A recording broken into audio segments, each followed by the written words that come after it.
Hey guys, welcome back to the Danger Planet. I am, of course, Brandon, and today I'm joined by Doug Hello. and Sam. Hey there. And today, this video is going to be about the spoilers that we got for the Madness of Malifaux.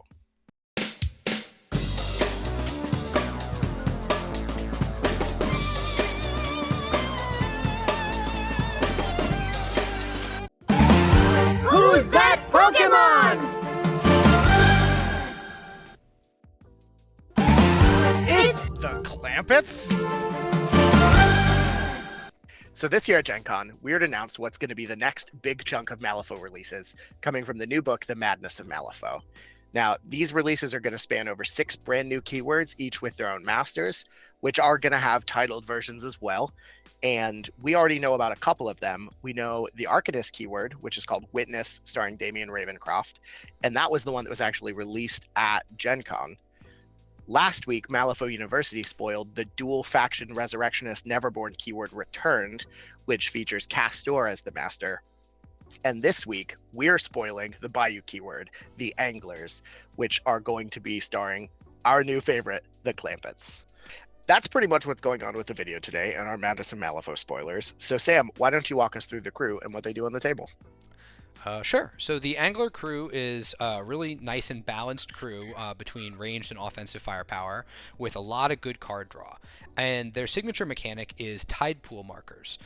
These are 30mm markers that are just severe.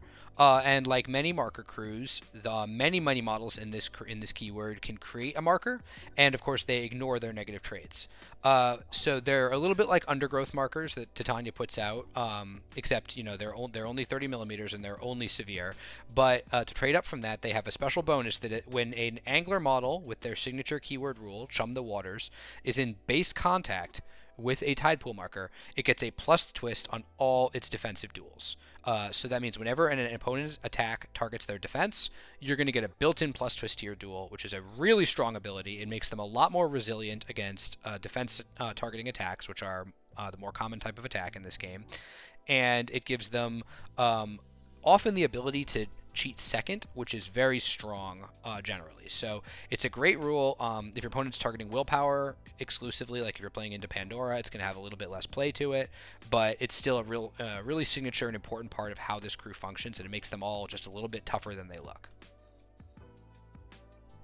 I'm kind of reminded of the flinch mechanic of older Bayou fame, where they have a lot of defensive abilities that are kind of cagey to unearth unless you actually play against them. You know what I mean, Sam? Yeah, exactly. It's a bit like that, the combination of flinch and bigger they are that makes kin models all a lot more durable than they look. Yeah, and generally makes their stats deceptive until you actually kind of like get into how the mechanics of the cards themselves work. You know what I mean? Oh yeah, very much so. Yeah. So let's talk about the models without further ado. That's what you're here for. What are we talking about first? So let's go over the Clampetts themselves, the Clampetts and the Fisher folk. I know I'm really excited to play these guys. Sam, I'm sure you're really excited to play these guys.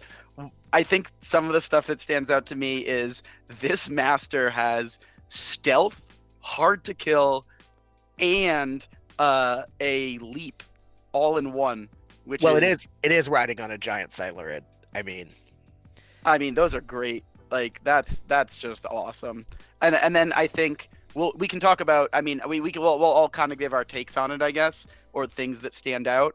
But the other big thing that stands out to me on this master is a stat 6 tongue lashing, resistance X, and lets you choose defense, move, or willpower, and then has the whirlpool trigger, which just seems so disruptive to absolutely everything. I mean, imagine using this master to move, leap, charge, and then tag something knowing that you're going to get a whirlpool trigger automatically off of like whatever you're hitting that has a bad any of those 3 stats, and then totally recombobulating the entire center of the board on something like a guard the stash and gaining grounds 3, Yeah, the whole targeting move, leap, or move def or willpower is something that like looks kind of cute. What that actually boils down to in practice is you're basically always going to be plus stat on your target. Now, I'm sure there are some models in the game that have 6 def, 6 move, and 6 willpower. Not common. Most models have at least one of those three at a stat 5. And what that means is that you're generally going to be plus stat if you really need to be, which the attack's damage isn't that impressive, but Whirlpool is a really powerful trigger. Mental Trauma is also a pretty strong trigger, especially in combination with the other stuff the crew is doing. Mental Trauma is better on these guys than it would be on just sort of your average random model. So let's walk through this then. What is a general activation with the Clampetts look like? And you can call out, like, I mean, obviously I think Bruce is a part of that activation. But like in your mind, Sam, what do you see a couple of common different styles of activations being with the Clampetts? The sequence that I imagine most looking at this model is like move from a really far away, jump into something, hit something, whirlpool everything, and up all the positioning basically. Anyways, so what I think is, I don't want to get ahead of ourselves here because I think we haven't talked about the really most important part of this card, which is if you look at the front of the card, yes, they've got hard to kill, they've got stealth. Brackish Bullies is kind of a cool ability because it means that given how many tide markers this crew can generate, you can kind of passively just have a tide marker in the right place and then turn it into a scheme, which lets you score schemes without investing AP in doing so. But the really key thing on this card is use them as bait. Now, if you look at the wording on that ability, it says it triggers when an enemy model comes into base contact with a friendly tide marker. And the way they're wording it in that slightly awkward way, it means it works if the enemy moves into a tide marker. It works if the enemy has a tide marker created on them. So basically, anytime you can place a tide marker touching an enemy model, and that should not be difficult because there's a lot of ways for this crew to make tide markers. They get to discard a card or you draw one. Now, like all abilities that your opponent controls, this one definitely is a little bit weaker than it looks just because they'll always pick whatever's the better option for them at the moment. But stripping their hand is going to be pretty easy with this because it's once per activation, but especially once the crew is closed in, I really don't see a reason why you wouldn't be able to trigger this every single activation. And at that point, you're either completely stripping their hand or you're drawing a bunch of cards. And both of those options are great. So going back a little to the backside, I said Mental Trauma is a little better. Well, effects that trigger when they discard a card are a lot stronger if they're already under a lot of hand pressure. And once their hand is empty, Mental Trauma just makes this a 5, 7, 8 damage track, and you can stone for it. So a 5, 7, 8 damage track that is almost always plus stat is really killy. But again, I wouldn't count on your opponent's hand being actually empty until it's very late in the turn. So mostly what I think you're doing with them, Doug, to get back to your original question, is you're using Lurid Stomp to get yourself into position, maybe ping out some damage, and then drop a tide marker. And you generally are going to want to stop on the tide marker, so you want to not move after you stomp in most cases. Then you can, I would say, Fishing with Dynamite pretty much always once, just because you get basically a free card, because if you dropped the Lurid Stomp tide marker next to you, and you're targeting something that's reasonably close by with Fishing with Dynamite, and you can even use it while you're engaged because there's no projectile, you can do some damage, you can stagger the enemy, and you can drop a blast on a tide marker and draw yourself a card. But once they're staggered, you're effectively a stat 8 with that tongue lashing, and you can just drag somebody out of position, or you can use Reel In, which is also an attack that targets movement and has a lot of really cool positioning tricks.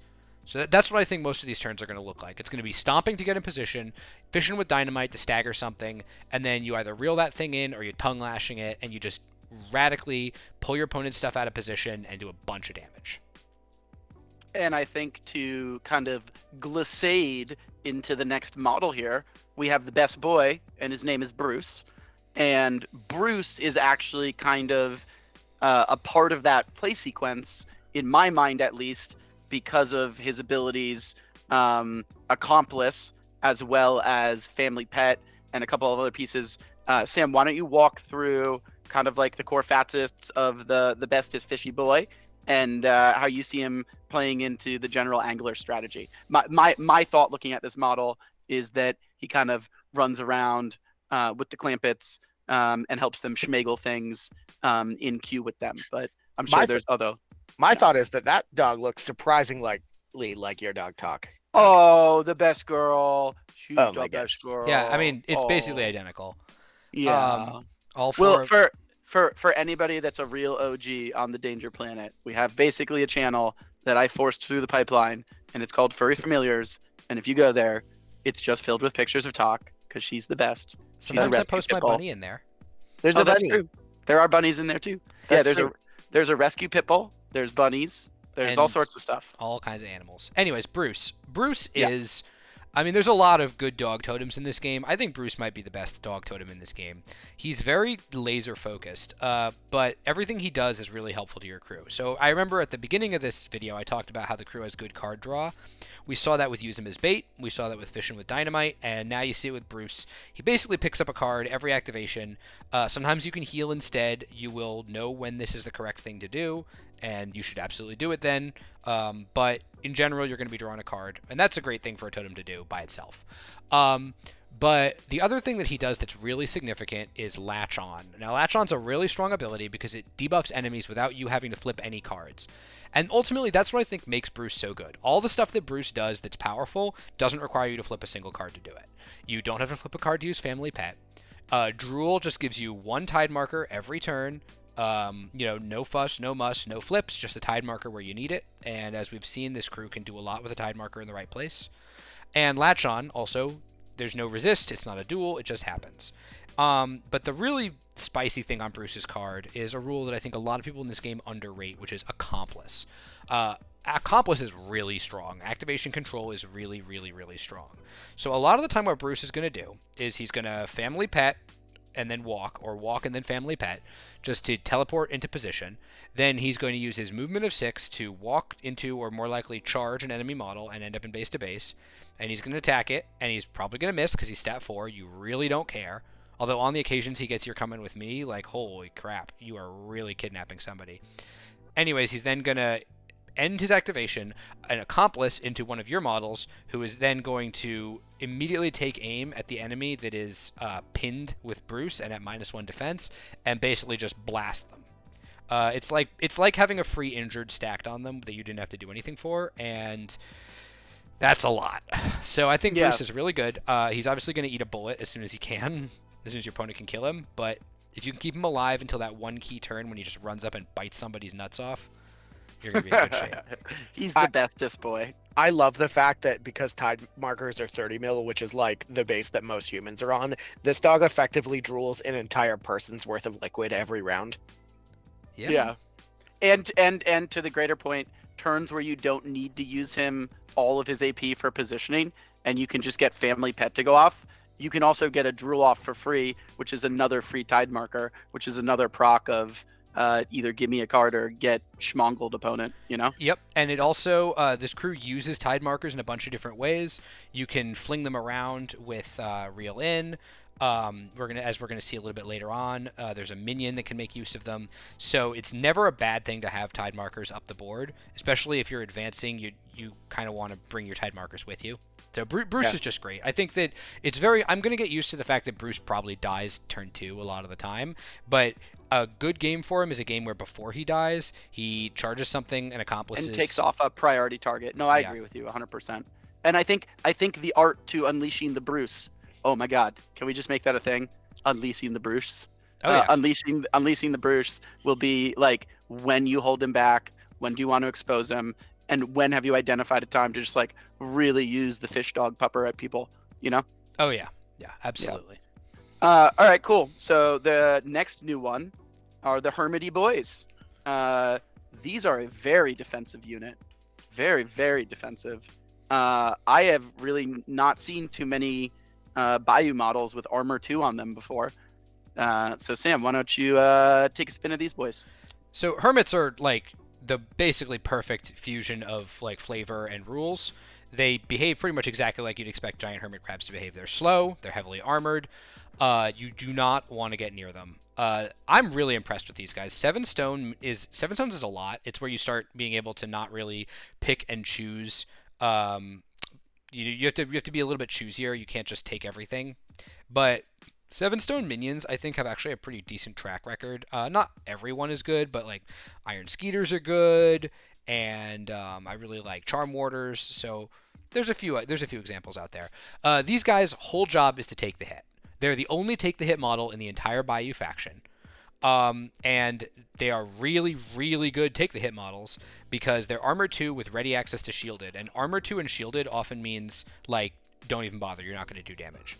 And they also have Chum the Waters and a reasonable def 5, which means a lot of the time what's going to happen is your opponent is going to try to attack something normal. You're going to take the hit and take it on a Hermit, and then you're going to flip 2 cards, and your opponent's going to flip 1, and you are reasonably likely to be winning that initial duel. And now your opponent's like, I'm already basically down in AP. Do I throw more resources after this? Like, do I throw a card after this to guarantee that I hit this armor 2 potentially shielded model? Like, that feels really bad. The other thing I really like about them is that they've got multiple pieces of defensive tech that don't really overlap with each other, so they can be defensive in a lot of different ways without just like stacking all this stuff to be a totally negative play experience.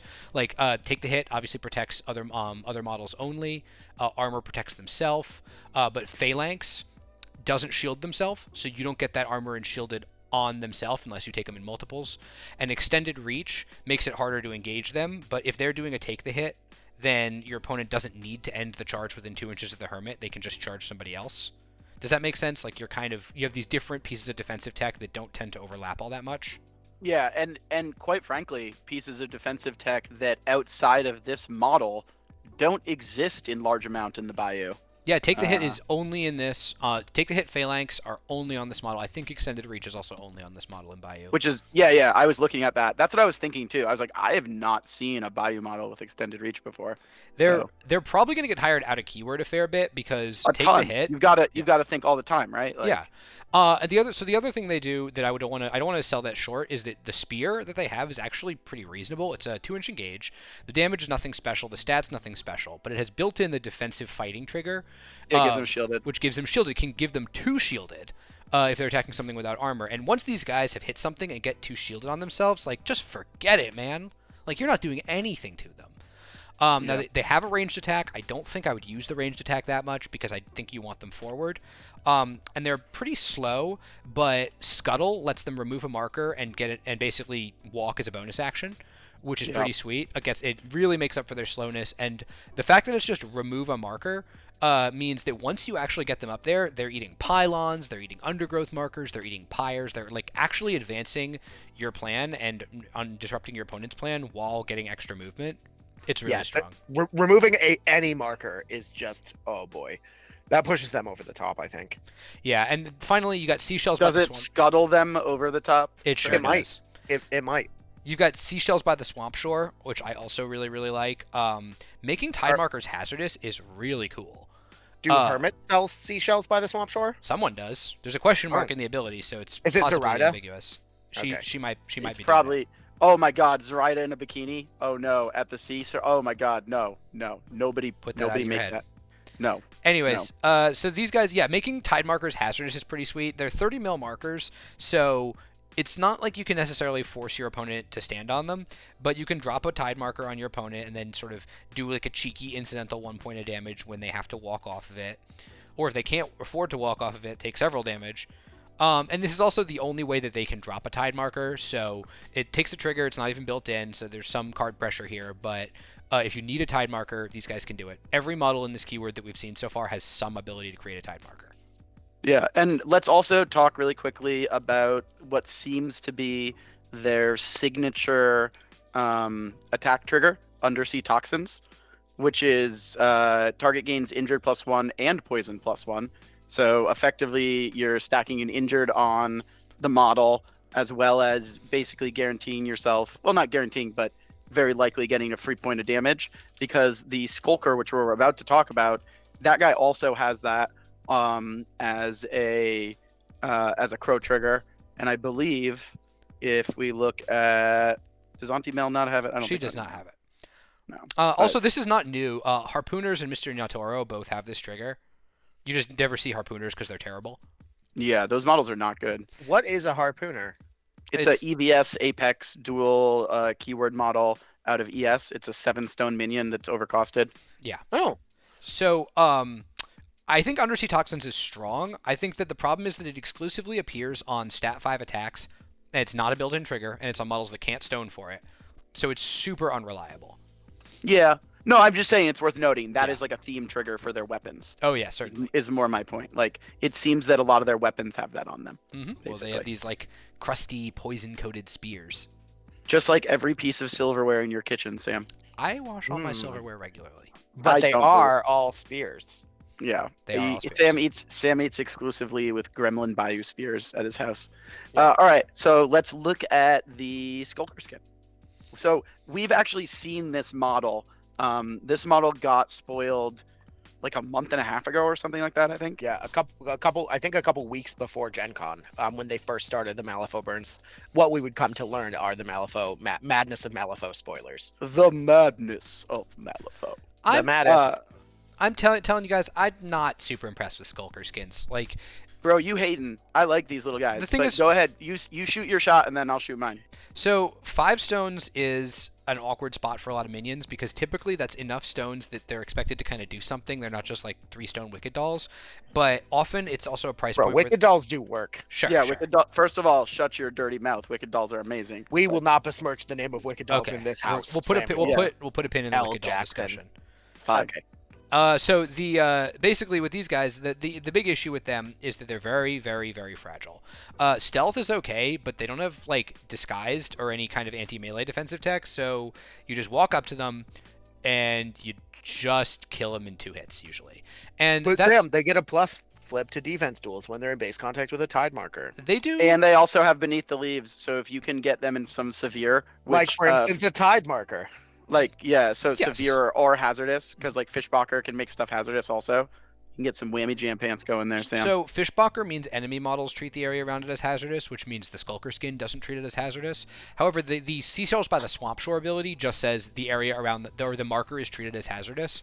So it would actually trigger Beneath the Leaves for the marker to be hazardous if you used Seashells. I don't think Bow Fishbacher would work, but regardless, I'm just saying tag it with bow. It's another way to protect it because it's a 2-inch. But seriously though, against things that aren't unimpeded, Beneath the Leaves makes the marker that presumably is in front of them radiate 3 inches more aura from them, and then it you have to, if you're not unimpeded, that's a substantial amount you have to get through to charge them. Sure, but you just need to get within 6. So anyways, the other thing with them is it's not just the fragility of them, because they have some defensive tech. I'll allow that. It's that they're really the only thing they do is blow dart. And Blow Dart is a stat 5 1 2 3 attack that doesn't have any built-in triggers, and one of its triggers is pretty bad. Like Onslaught, it's kind of so what. Like you hit them for a 1 2 3, or you hit them for a 1 2 3 again. Undersea Toxins is pretty interesting, but it's not built in. Yeah, if it were built in, I will say this model would be a lot better. Yeah, a big issue, and I think it really should be, because it's, you expect them to dip their darts. I expected it to be built in. Yeah. I don't know. I think Beneath the Leaves is cool with them, and ironically, I think the place that you use them is maybe even out of keyword, because if you hire them in Trixie, you get Beneath the Leaves on Pit Traps, and that is rude. Holy crap, is that so good. Beneath the Leaves on Pit Traps is actually just crazy strong, as anyone who plays Apex knows. Yeah, I introduced Brandon to that concept while he was schmagling me with Hoffman 2 the other day. Like he for sure schmagled me in the game, but I got him with a Beneath the Leaves Pit Trap aura, and he looked at it and he was like, clever, and then turned around and killed the rest of my crew. Yeah, that's how I believe I said that was a very spicy move, Mr. Brecker, but I have brown antacids. Yeah, and then proceeded to schmaggle my entire crew. Yeah, so the Skulker skins are kind of cute. They might have a role. My big issue with them is just that they're very low impact models. They do not reliably create tide markers. Like if you look at their Under the Surface ability, first of all, it's a 7. You need a 7 to get it. That's like a real card. You will fail this duel a good amount of the time. The other thing is that they can't even remove enemy scheme markers. They can only remove friendly scheme markers. So if this was just to target a friendly marker within range and turn it into a tide marker, I can kind of see that. There'd be like a niche for them as ranged marker removal. Although, again, Bayou has lots of marker removal. They're not hurting for it. But these guys just... it seems like it's a lot of work and a lot of investing good cards into them to just make them do anything at all. Yeah. And I don't really want to do that. I would rather invest good cards into better models. Fair enough. We'll see. I mean, like I don't know. They seem the models might be cool enough to justify. They do look super cool. Like I'm gonna paint this guy. I've already decided. I think in Trixie keyword these guys are all stars because they're only 6 points. You hire them out of keyword, and then that gives Trixie access to a ton of stealthed minions that are all ranged because the bushwhackers are already stealthed out of Maw's keyword. Yeah. I was thinking that as well. It's pretty strong. Stealth is one of those abilities where if you only have one model with stealth, they shoot something else. But if you have several models with stealth, like that's a large portion of your crew target that can't anything. shoot. Yeah. Or And they only have also- bad targets. And also the insane synergy that we already brought up with Beneath the Leaves and Maw's pit traps, because it's if you can get a pit trap and you can layer it, you can do like a 6-inch net space because you can do 2 3-inch auras and kind of Yeah. like just make these insanely large bubbles of severe injured. 2 you know? Skulker skins is kind of a lot to hire out a keyword, but 1 I think certainly I'm gonna try. Listen, I'll try all 3 and come back to you and let you know. Oh yeah, that's we'll nasty. see. So Probably not. we got one more to look at though. This is I think we're saving almost the best for last. I love this. Oh, one. Oh, Dude, she's the best. Why So- don't we go over Aunty Mel? Sorry, I don't know why I'm talking like this. Go ahead, Sam. Aunty Mel is awesome. So we don't know who, we don't know who the uncle is, but my estimation is that it's Lord Cooper, and this is Lord Cooper's gremlin side piece, because Aunty Mel has learned a lot of tricks from Cooper, which is a hell of a thing to say about a henchman. So she has Chum the Waters. She has Gunfighter, which is pretty normal for models that are relying on a gun. She has Inclement Weather, which just passively drops a tide marker in base contact with her at the end of her activation, which means she will always have one unless she got yanked out of position when your opponent's attacking her. She has Predatory Instinct like Cooper, and she has White Whale, which is it's kind of a combination of 2 of Cooper's abilities. White Whale is you pick a non-leader enemy model that costs 7 or more. They gain Adversary Aunty Mel, and it can never end until they die. And that is Or nuts. Aunty Mel dies. Or Aunty Mel dies, but once she dies, it becomes an irrelevant condition. Fair And enough. obviously, she lives on in our hearts forever because Oh, yeah. she's one of the greatest models ever made. So Dude. Aunty Mel's adversary, first of all, the combination of adversary and predatory instinct is crazy strong, as anyone who's played Cooper knows, because it means you can get a double positive to hit, or more likely, you can get a minus twist to hit, cancel it with the adversary Aunty Mel, and take a normal attack flip with a built-in plus twist to damage. So if you're already planning to cheat the attack flip, like you have a high ram in your hand, you're basically just gonna cheat. You're just gonna cheat this, 13 rams, and you're gonna have a built-in plus twist to damage, and you can even have a focus as well. So you're just gonna get either a straight flip or a positive twist on your damage. So her gun, Ol Thunder, is basically a Peacebringer with slightly less range. It's a 2/4/5, but if the target has adversary Aunty Mel, it automatically gains injured if it gets hit. Like Cooper, she has Trophy Hunter built in, but she can also get Crit Strike, and she can Stone for it because she's a henchman. So now we're talking about a potential 4, 6, 7 ranged attack with a built-in positive twist to the attack flip, which also injures them every time it hits them, which is really gross. And on top of that, she has Surface Level Observation, which is, it's one of those stat 6, target willpower, look at someone's fate deck and kind of fiddle with it. It's a little bit weaker than some of the equivalent abilities because it doesn't actually discard any of the cards you see, but it doesn't say enemy only. So you can just target a friendly model, relent, stack your own deck, and then that ability to stack your own deck is way stronger when you have a bunch of native ways to get plus twists to attack and damage flips, because there's so many permutations with Mel. You have the built-in adversary, you can get a plus or a minus with Predatory Instinct, you can choose to spend or not spend focus. And so when you have this information about what's on top of your deck, you can pick the exact number of cards to flip. Like if you have 2 weeks in a severe, you can choose to flip past the weeks into the severe. If you see 2 severes in a week, you can stack 1 severe on top and then 1 severe underneath it, and then say, I'm going to do my plus minus with Predatory Instinct and White Whale. So I just flip 1 card, but I have a plus twist to the damage, so I get to a straight flip and now flip that second severe. So you see, you have a lot of stuff you can do with this. And it also... Yeah, the Old Thunder attack comes immediately because you have Quick Shot as a trigger. Yep. So you can do that, and you can immediately quick shot. So that gives you 3 shots with Old Thunder in an activation, which is 3 stacks of injured, which is really, really good. And then beyond that, I mean, she's even not terrible. She has, again, more Lord Cooper stuff. She has Showing Them the Ropes is literally just Lord Cooper's foul mouth motivation, but it's keyword locked. And it's regular action instead of a bonus. I think this ability is kind of cool. I think usually I'm only going to do it if I care about the triggers, because I'd much rather take a shot with Aunty Mel than focus somebody else to take a shot, because there's very few things on the keyword that have a better weapon than she does. But if you need the healing, healing the effectively like 1-2-3 plus 1-2-3 is really good. Like that's a lot of healing. And you also really need that white whale, because when you're not attacking your adversary, she's a lot worse. Her gun, when it doesn't injure, is just kind of okay, and you also can't really take advantage of predatory instinct. So when you kill something that has adversary Aunty Mel, you really want to put that back out there as fast as possible. So that's, I think, the big thing with Showing Them the Ropes, is you use it to get adversary Aunty Mel back out, you use it for healing. The rest of the time, you are just blasting things with her. Do you think she's usually like an early activation to stack injured onto something so that then the rest of the crew can come in and schmiggle it? I think that she's generally the thing you are accomplishing into with Bruce. This, like, usually if I'm trying to set up a Bruce attack, it's going to be into Aunty Mel. So Bruce gets in there, he accomplishes into Mel, she shoots at an effective stat 7, and every shot she takes injures the enemy. So whatever she targets is gonna, if she doesn't kill it, it is going to be in really bad shape, and the rest of your crew is just going to murder it at that point. So I do have a question for you, Sam. Mm-hmm. What'd you say about me, Pappy? I wouldn't say anything about your Pappy. I'm too scared. Aunty Mel's very frustrating, very, very frightening to me. Wild. She's got that Captain Ahab look.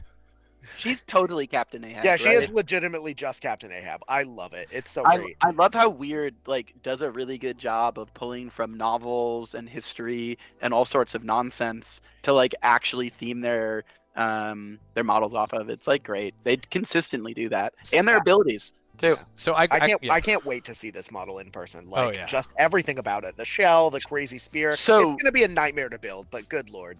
Good lord, it's great, and we love it anyway. Yeah, I grew up in Salem, Massachusetts, and there's a museum there called the PBD Essex Museum, which has a lot of kind of stuff from Salem's maritime history.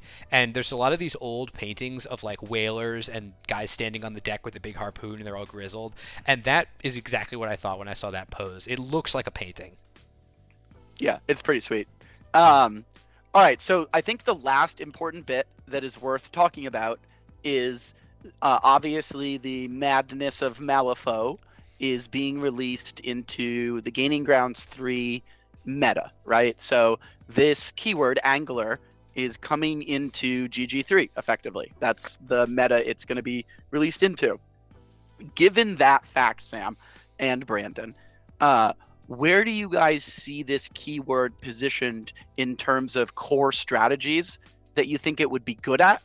And are there specific schemes that you think that this keyword would be good at, given what we know about it? So and also, where do you see them as good out of keyword hires? Those are the last core questions here. So I would definitely say these guys are pretty good at cursed objects, because they're very, very durable crew. So very strong cursed objects contenders. I think they're also probably reasonable at guard the stash, just because you have this ability to kind of plop down your terrain, make it difficult for your opponent to maneuver, and also just be kind of fortressed up. And they also have a ton of stuff that displaces enemies. So like the ability to like fling people off of a marker after they've already activated, or fling them out of position, is pretty strong with them. They don't seem to have any ability to generate pass tokens, so they're not going to get that last activation. But so that makes them a little bit worse at covert ops. But I think that they are generally just pretty strong if you're doing a general guard the stash, try to keep your opponent away from one area of the board play. Yeah. And I don't think I would want to see them on Carve a Path, because they just don't seem to be that fast. Yeah, and also, like, you get the extra negative benefit of the markers being a thing. Yeah. Not that you don't really mind them going away, but... I would say these guys are an avoid in general for Carve the Path, because any marker crew, really. Any marker crew is not really is not really going to be good for that core strat. But also, I don't see anything on their cards which churns out things like free AP interacts or anything like that. Yeah. And like or like you have a leap on the master, but the master itself seems to me to be designed as a disruption piece centered around all the things we talked about before, especially because it has hard to kill and stealth and leap.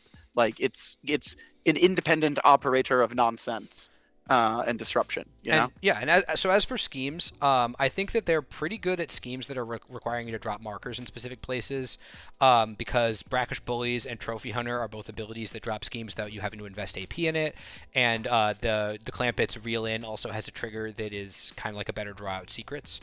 So stuff like Sabotage, stuff like leave your mark, set the trap. I think they'd be good at all those.